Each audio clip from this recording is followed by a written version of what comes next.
Breakers. Chookers. What? Chookers. That's Yeah. it. That's it. Sorry. Can we try that again? Can we do Let's that try one it more again. time? Let's try again. Okay, one.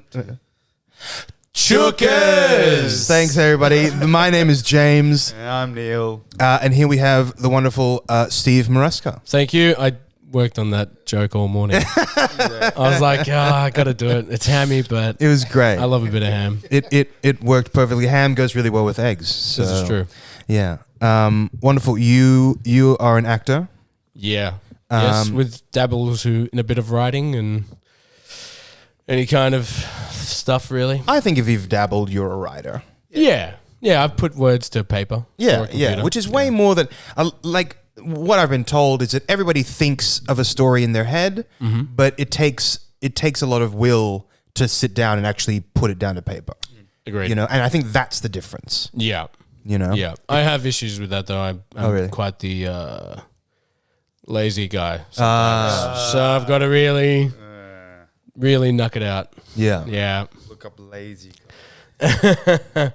All right, so That looks like me. That looks like me, right? okay, there. we're just looking up images Yeah. of lazy guy And there's on Homer the and with there's Homer donuts. Simpson. Yeah. Sorry, guys. New feature to our podcast.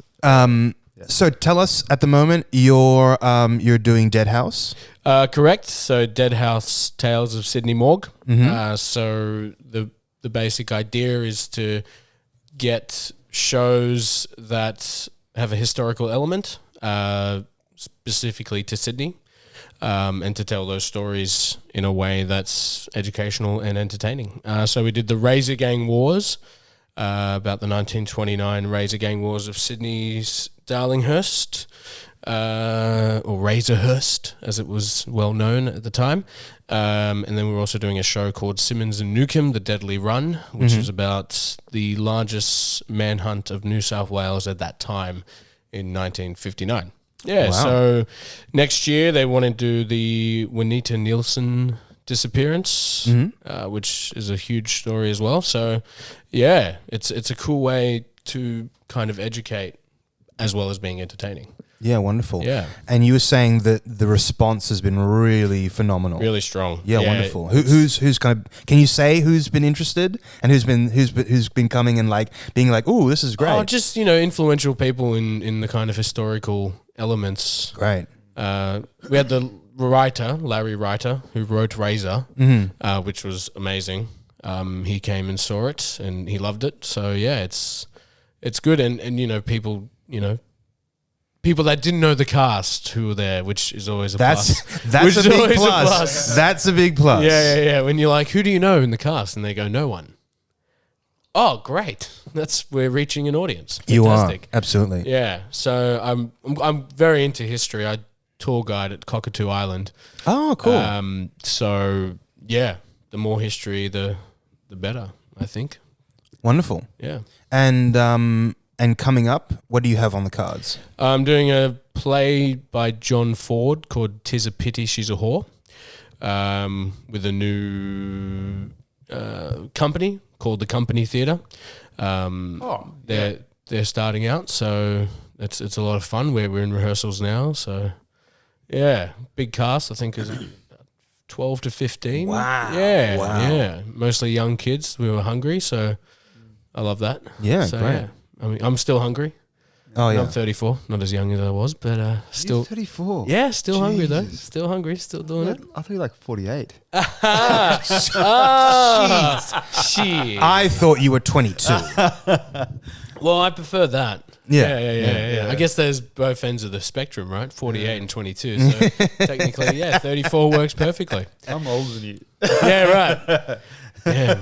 Well, where's your moisturizer? Where's Tis Pity going to be produced? Flow Studios in Camperdown. Oh, excellent. Yeah. Excellent venue. We had Bocky on earlier who did Much Ado there. Yeah. So, yeah, wonderful. Yeah. So that's 2nd to the 13th of November. Yeah, excellent. Yeah. Tell us about, I've heard of the title, but I don't know anything about the play itself. It's a dark, very dark play. "'Tis a Pity She's a Whore" is about in a nutshell, an incestuous relationship between a brother and a sister. Oh, wow. And yeah, so it's quite a quite an interesting piece. And it was written in the 1600s, so it was very controversial for its time, and still to this day pretty controversial. I mean, you tell people the title and their eyes perk up and ears perk up, like, what? Yeah. What is that play? And then when you tell them the kind of synopsis, they go, oh, interesting. Yeah, wow. Great. There you go. So what's the what's the draw card? What's the reason that the company's decided to put it on? I think it's a show that's not generally done. And it's in that same style of, Elizabethan, Jacobean theatre. And, I think, how many times can you see Macbeth and Midsummer's Night's Dream before it kind of gets a little bit tedious? True. I do want to see more Macbeth. Yes. They're doing one at the moment, I think. It's later this year or early next year. But you're right. They need to see other things. Yeah. I think Shakespeare's had his good, time He had in the a spotlight. pretty good run. He's had a good run. Pretty good I think we run. need to see more of that era. That era. He's handing out freebies. That's why. Yeah, exactly. happens. But yeah, I feel like more writers from that time, especially John Ford and those kind of guys, need their time as well. Yeah, absolutely. Hey, so where did you study? Sydney. Oh well, I did a year at TAFE at Eora in Redfern, which was amazing, and then I did 2 and a bit years at Sydney Theatre School. So 2006 for Eora, and 2007, 2008 for Sydney Theatre School. Yeah, And you've always lived in Sydney? always lived in Sydney. Yeah, Okay. yeah. When was your first kind of inkling that you knew you wanted to perform?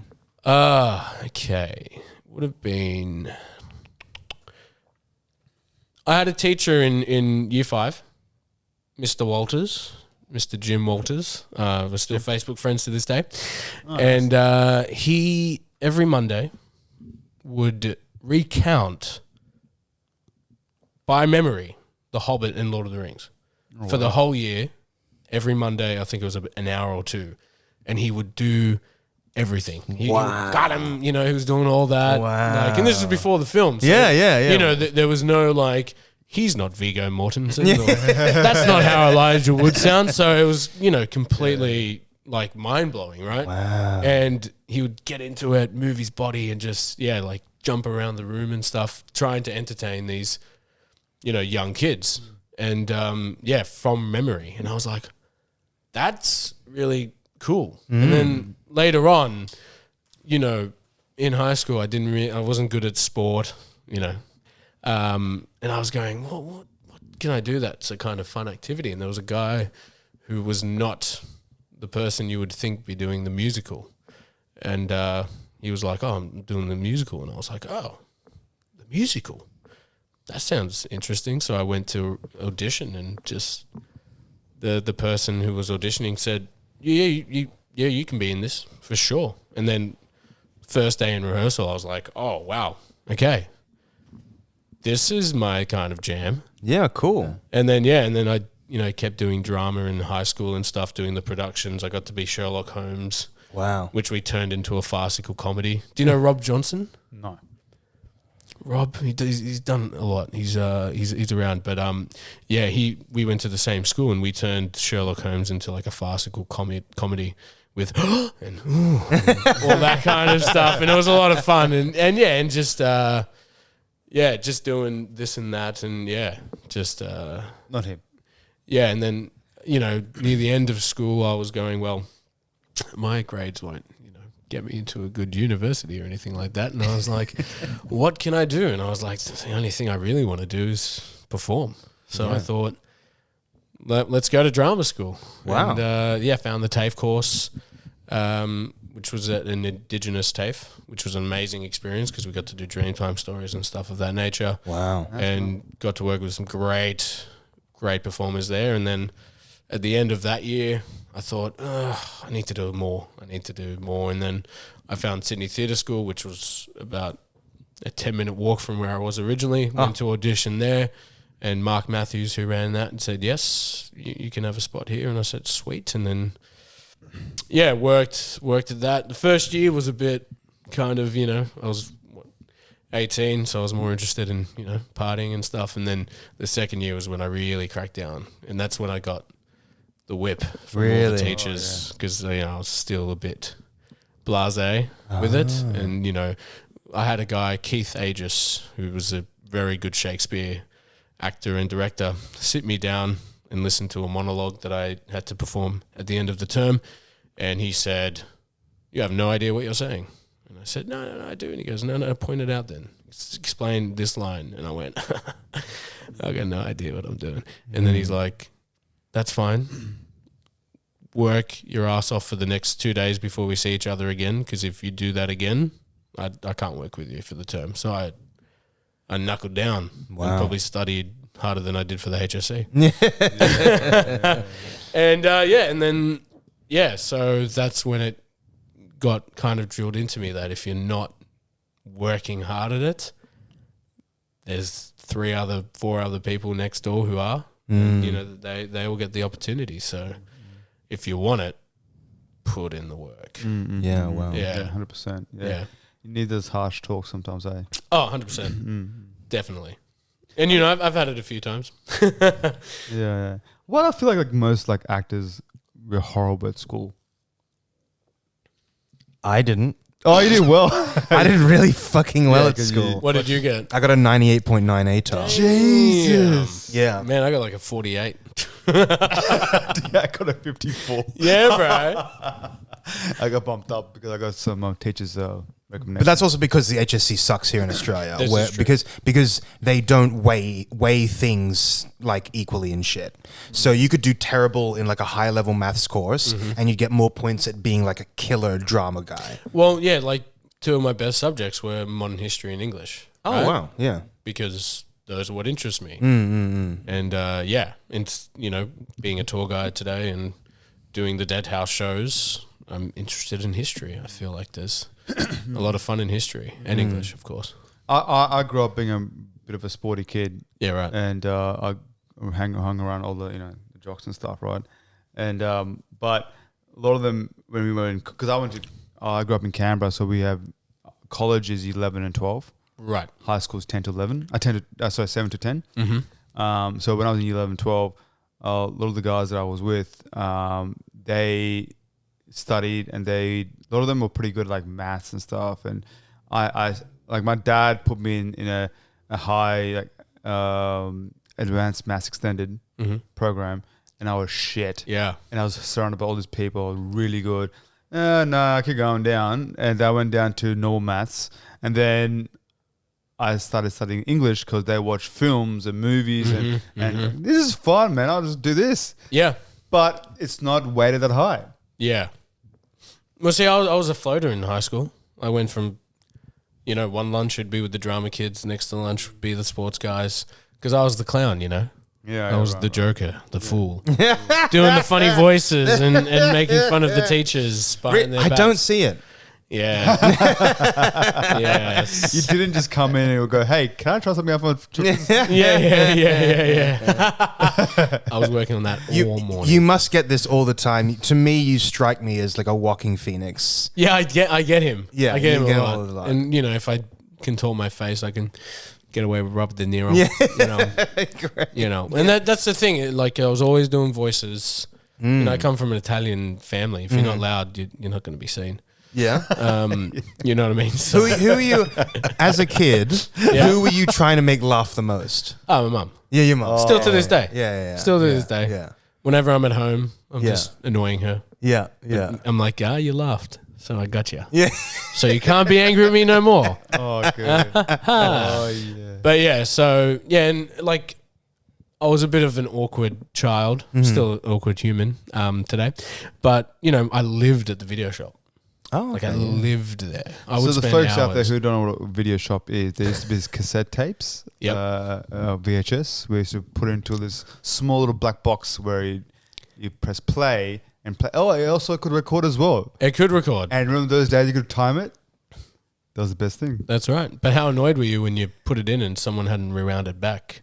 That's true. And you're at the ending and you're like, Yeah. great. Oh, you put it on and then like something recorded on top of it. Fucking brother. Yeah. But I lived the video. I loved it, man. Like, Yeah. there was one summer holidays.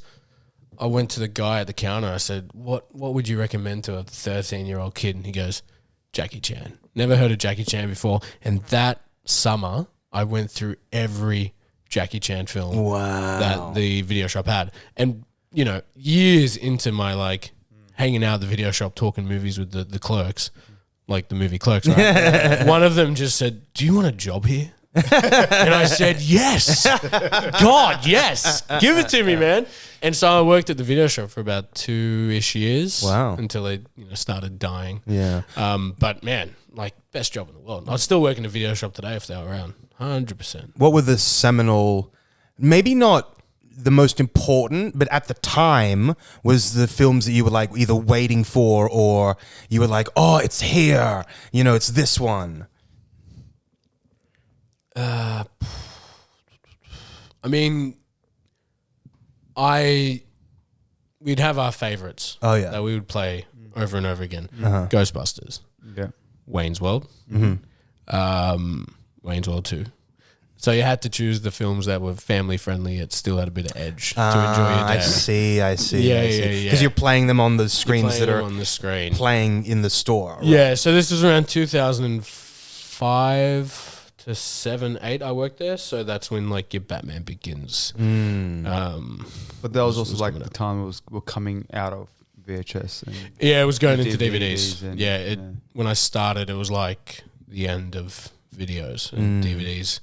It was, what was the other thing that was out? It was DVDs and VCDs or VCD. VCD. Blu-ray.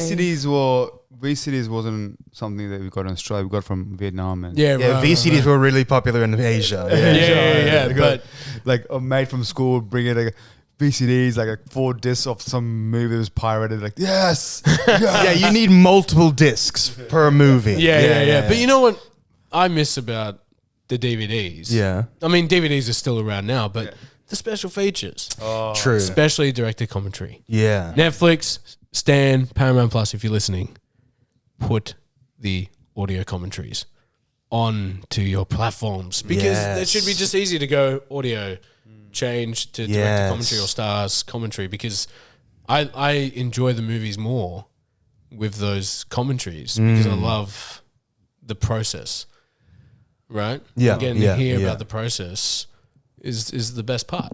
So I have a lot of gripes that they got rid of director commentaries and like actor commentaries on DVDs because that Man, was those fun. good times, man. Yeah. Tuesdays and Thursdays we'll go in and get the times where you could actually all get together with your family or friends or whatever and just choose a DVD and sometimes it won't even be there because we're hoping to be able to go there and it's like it's out of stock or whatever and then sometimes I'll ask the store person saying, hey, when's this coming in? Oh, it should be in the next hour or two. Like, and he'd wait at the door like, come on. Yeah, where's that person? Where's that person? But also, what I think we're missing today was no matter how bad the movie you chose was, you stuck with it. 'Cause you're like, I paid $6 for this. This is horrible.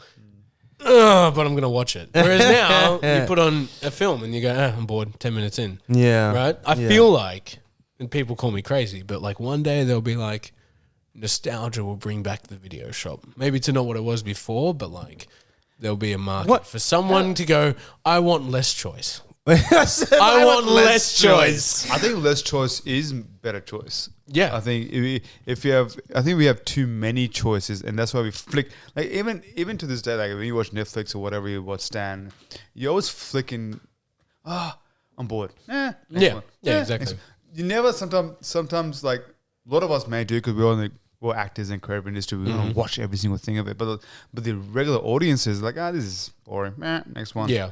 Like no one actually goes into it, you know. Exactly. But one day One day. will happen. Someone will go, One day. I want less choice. And video shops will come back. with the If fury. there's an actor out there, who do you think that I guess like motivate you to become an actor, or does motivate you, or you look up, hey, that's the type of person I want to be like. Pardon me.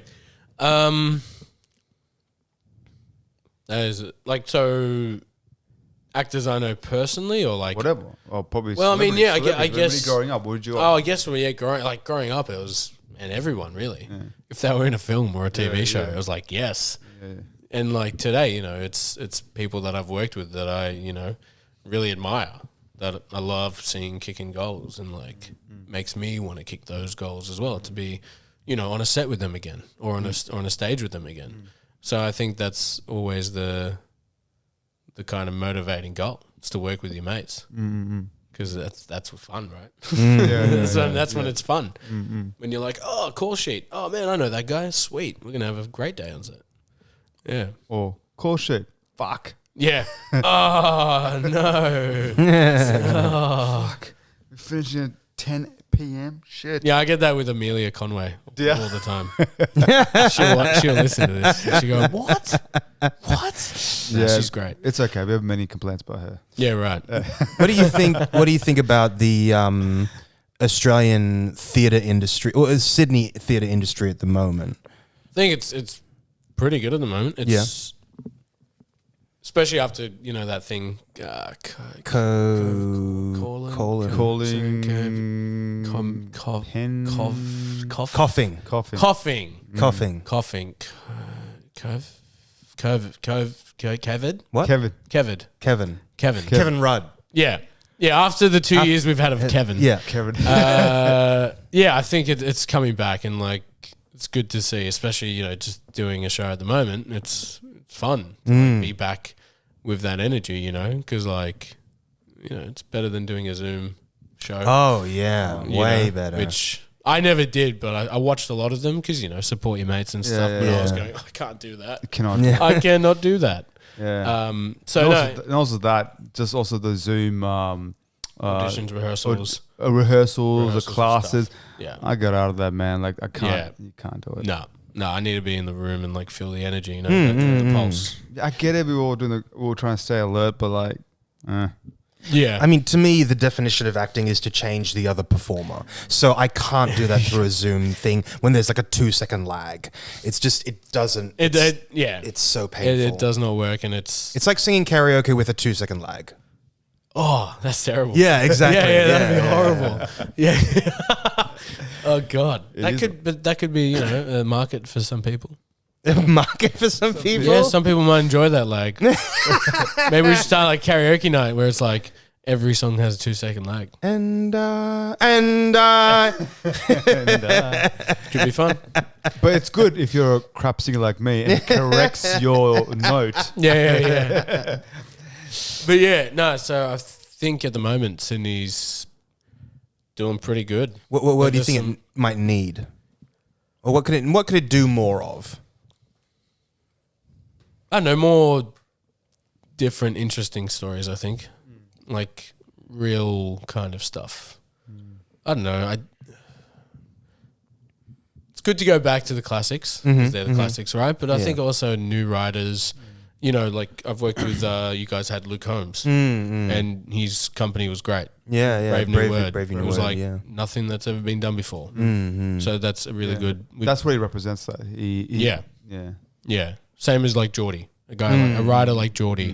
We need more writers like that. Yeah, great. Yeah, we also need more people like that who are going to continue to give shows more than 2 chances. Yeah. and let it run through again and again, and really see what the audiences really want. Yeah. And rather than just chucking them away as soon as you do 1 or 2 runs with them, you know.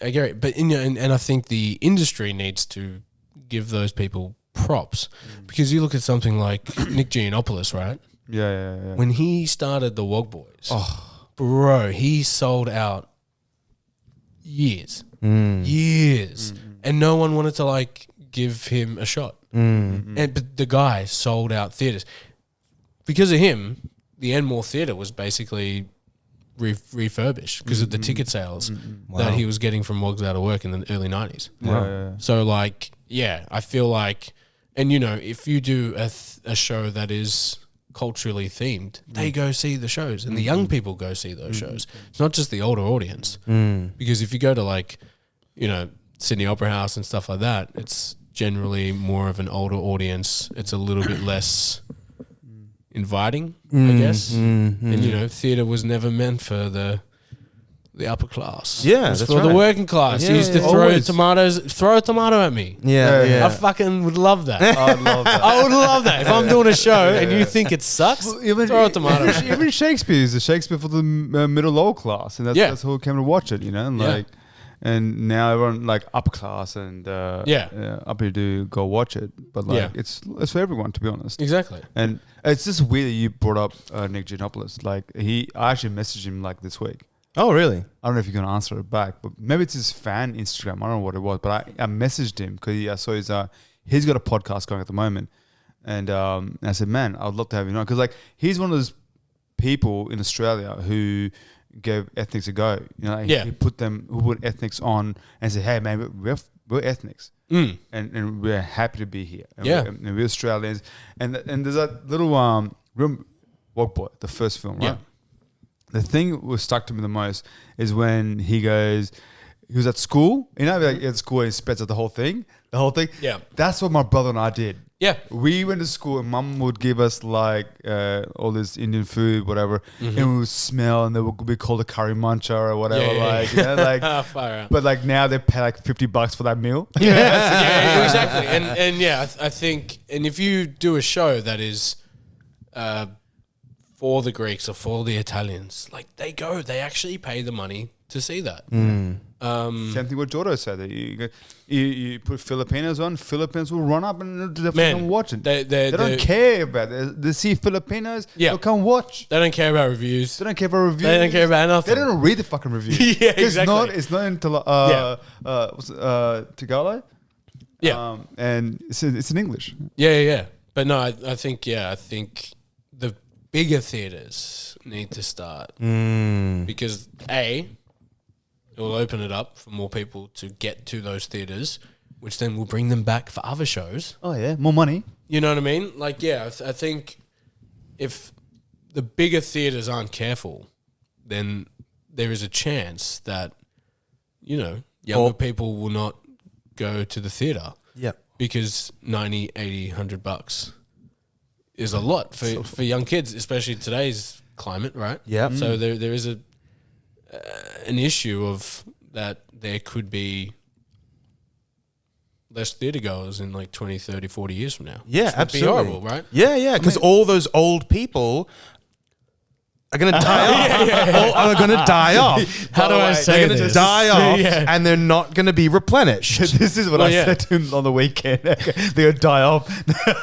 Those are my words. He's not like that usually. But like, you know, I'm sure we've all done shows where you have to twist people's arms to see the shows, or they won't see it until reviews come out, and then if it's a good review, then they'll come. But sometimes it's like, come on, man, you like bought a ticket to go see like, you know, the big star coming to Australia, but I'm your mate. Yeah. We go for beers, man. I want to go to beers with you after my show, but you're going to be at the Acer Arena. But that's a great solution, I think, to being able to circulate younger people back into theatre. And you need younger voices too. Yes, right? absolutely. You need people in that generation who go, You need today's voices. you are hearing me and you're writing for me, not for people in the eastern suburbs in their mansions. Yeah, sure, absolutely. North Shore, Northern Beaches. Yeah. North Shore. Where are we? Yeah. Chatswood. I'm rich. Yeah. Do you think that actors need to be creating more content for themselves? Yeah, I agree, and that's something that I'm always. I'm a procrastinator by nature, I think. By trade. But that's one of the reasons why I enjoy acting, because it's the thing that focuses me. Yeah. It just gives me laser focus, because I can't be on stage going, or in a film set going, action. Oh, you know what I mean? Yeah. So that's one thing that acting really helped. But when it comes to like sitting down and writing, like I can do it, but it takes me a bit of time. But yes, I want to do that more. Yeah, I want to do more of that. And Started crying. no. Like hay fever season, fun times. Yeah, so that's one thing I want to get more into, and that's just me having to actually bust it out. What do you want to do for yourself? I don't know. What are you interested in? I like comedy. Yeah. So I wouldn't mind doing more comic films and stuff of that nature. I think everyone needs a bit of a laugh at the moment, which is hard because you don't know if you're going to offend anyone. Do you care about being offending? Do I care about offending anyone? Not if I'm not trying to be like if it's. Oh, this is a hard one to. No, like, let me do that again. Sure. If you were a stand-up, and I'm assuming you've done stand-up before. Ish. Yes. Okay. Would you care? And should stand up? Could we had this conversation? You've had this conversation. We've had this conversation like on one of our episodes about stand-up comedy. Yeah, but we've got a different guy now. I know, but No, that's it. No, I watch a lot of stand-up comedy. Look, if it's a hard one because you want to toe the line, right? But you know, I feel like if you have something you want to say, you should be able to say it without like if it shouldn't be malice, it shouldn't be hurtful. But if it's a joke about, you know, something of that nature. Or, you know... look, I wouldn't go to a Rodney Rude stand-up. That's not my type of comedy. Right, yeah. And some people, they'll flock to go there. Yeah. No, that's fair. I think it's hard because everyone's got a different comedic taste, right? Like I saw Doug Stanhope, who I love, right? And he's dark. He's dark. He's so dark. Yeah. And I was at the bar after the show and overheard these two guys saying, like, I can't believe this show. Like, he's so offensive. And I'm like, but you paid tickets to see Doug. Like, if you know anything about Doug Stanhope, like, he is When did you watch never, ever. I saw him in the North Shore, actually. Oh, wow. So Doug Stanhope, this is an interesting fact I found out, does not go through any venues that use Ticketmaster or Ticketek because they screw the artist. So he plays at like RSLs and like sports clubs because he gets majority of the sales. What a legend. Right? What a legend. Right? Yeah, that's mad. Yeah, so he'll play a little small RSL, but he's probably making more than he would at the Enmore. Yeah. You know what I mean? Yeah. That's great. Yeah. Yeah. So I saw him about 4 years ago. But yeah, I was like, but you paid money to see Doug, and he's never changed his style ever. I thought that was interesting. Yeah, but if you've got an audience, you're going to carry the audience. You know, I'm sure. Like, but yeah. Look, I wasn't having a stab at Rodney Rude. Like, I'm sure, like he even like has evolved as well. You know, like whatever. You know, like, but he's not my like when I first watched him or heard him, I never like. Or other comedians out there who I may not like resonate to, I'm not gonna watch them, right? Yeah. Like I don't watch certain things because I'm just not interested at the time, but I appreciate it, right? Agreed. Yeah. Yeah. But you know, especially like people like Rodney Rude in that era of comedian, like it was a different time. Yeah, and yeah. people want to like cancel that. Yeah. You can't cancel that because it's there. You can't just delete all those files, all that history. Yeah. I think You can learn from it and go, right, well, what's the comedic sensibilities of today? And if you're good enough, you can change with the times, right? Yeah. I think that's what stand up is about. So you can change with the time. I mean, a lot of people are more political. A lot of people are just entertaining. A lot of people are slapsticks. A lot of people do other things or whatever. You know, it is what it is at the time, man. You know, like Yeah. yeah, Watch like 1950s comedians, yeah. and you go, "Well, I don't. you are making this room like die with laughter." Was everyone just on more cocaine back then or something? I don't know. I don't want maybe. to say his name, but I want to say his name. It's BC, Bill Cosby. Oh yeah. I don't want to give him like the platform, but like now, but like but if you look back to his comedy from back in the day, fucking amazing storyteller, Yeah. amazing storyteller. Yeah.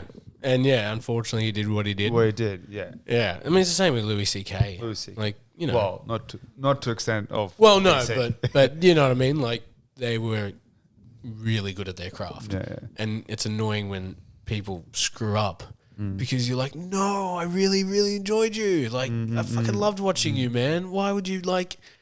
And it always makes me think, I'm like, how arrogant must you be if you could think you can get away with it?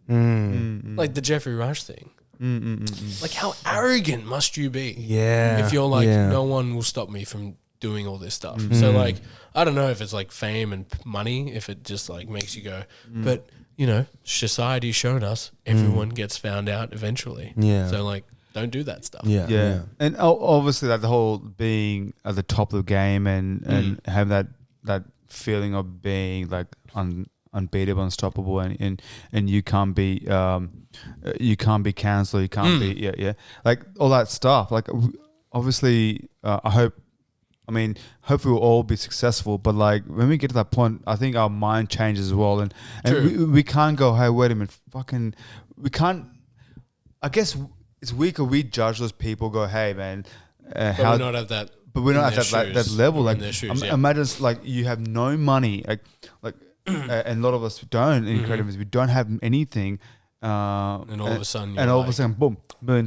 Yeah, it would change. But I think it's important to like create a good group. And you know, I have a mad group of friends who are in the industry, all with varying levels of success. But like, it's good to have. You got to have a good tribe that support you, but will also tell you you're an idiot. Yeah. Because you need that. Yeah. Because I've had mates pull me up for stuff, going, "Don't do that or don't say that." Like, think kind of thing, and you go, "Yeah, thank you." But yeah, I feel like if you got to that level and you just went, yes, men, yes, yes, you go, yes, what I can do is everything. Because the weird thing, like when success happens, no one pulls you up for drinking too much alcohol or doing drugs, but they don't pull you up for your behavior. Right? It's the other way around. Like whatever the behavior that we may have, right? Our friends, it's our close friends, or whatever, or even like critiquing, hey, try something different, or can you, you know, like if this is a truthful thing from a love point of view, I think that should be fine. That should be happening. But I think a lot of people in our industry, like a better word, I think a bit sensitive towards a critique, a harsh critique. True. Right? They're like, oh, you're trying to take my job, or you're trying to stop me from being successful, or maybe you're jealous, or whatever. That is a thing as well. Oh yeah, I like that. That was me when I was younger. I used to get jealous like all the time, and like, oh, why is he getting a job and I'm not? But you know, I think the older you get as well, the more you just let your ego get it out of the way. And when you let the ego get out of the way, that's when I feel like you get more success, yes, but also more opportunities, more work, because you're not, you know, having that arrogant kind of attitude. Yeah, it was like auditions as well when I was younger. I'd walk in there thinking, yeah, sweet. And I'd never get the gig because it's like, they read that. You walk into a room, that's when the audition starts. It's not when they call action. True. It's they're looking at you going, can we spend 6 weeks with this person and have a good relationship? Because that's what it is all about. And I've been on the other side, like being a reader for auditions and stuff. And as soon as that person leaves, everyone looks scared. You know? Yeah. Because it's like, he will be a nightmare, or they will be a nightmare because they've come in here, you know. So I feel like the older I got, the more I kind of went, I can't act like that. You know what I mean? So let me hold you there for a moment. So if you're auditioning someone, right, would you rather have someone who is not as good in the audition, but a great guy to be with? A great person to be with. Good question. Or person who's knocks the audition out of the park and is just a piece of shit. You want the person that you can spend time with and not have issues with, right? Yeah. And if that person that wasn't as good, but you know, you give them direction and then they go, oh yeah, da da da da da. Like if they can be worked on and they can get to that level, Yeah. but you know, like you don't want people that's going to make your life a misery. Like you don't want to be on a show or a set where like you hate. Like that's the one thing I love more in the world, like more than anything in the world. Like when you walk onto that stage or into that theater, or when you rock up to the set and you see the trucks, and you're like, I'm home. Yeah. Yes. And you know, if someone's making your life a misery, like it's in any job, right? Like you want out of that job. Yeah. Like for me, I never want out of this job. I want to continuously do this job because it's the most fun and most rewarding. Not the most rewarding job in the world, but you know, from my point of view, to me, it's the most rewarding job in the world. Getting to tell stories and like getting to affect people is fantastic. Absolutely. Well, I think that's a great note to end on. Yeah. Sure. Thank you so I much. could talk hours, man. We could talk. I love. I could talk hours. Get me back in like a month or a year. Yeah. And we Just quickly. Keep going. Yeah. Just real quick. 3 things. You got another show coming up, and you got 2 shows coming. Well, I'm finishing the show at the end of this week. Yep. Simmons and Newcomb, The Deadly Run. Yep. And then I'm doing 'Tis a Pity She's a Whore, 2nd to the 13th of November. Okay. Cool. We'll go. I'll come past and watch that. Sure. For sure. Yeah, well, chukas for that. Yeah. Thank you so Regulate. much. Took it. All right, man. Thanks so much. We had a great conversation with that. Yeah. Covered a lot of things. Man. Oh man, I can as I was saying to James before we started, like I've had 4-hour conversations with people in like in like settings, like you know, just it's fun to talk Absolutely. process. Yeah, Well, absolutely. we'll get you on again, like whenever you want to come back on and just Sure. just come on and have a chat. Yeah. And, we'll go through it again, you know, and obviously anyone else you want, come past and we'll do the same thing again. Sweet. Cool. Thanks for listening. Thank you for having me. We'll see you next time. Thank you so much. See ya. Thanks, See you guys. Steve. Bye.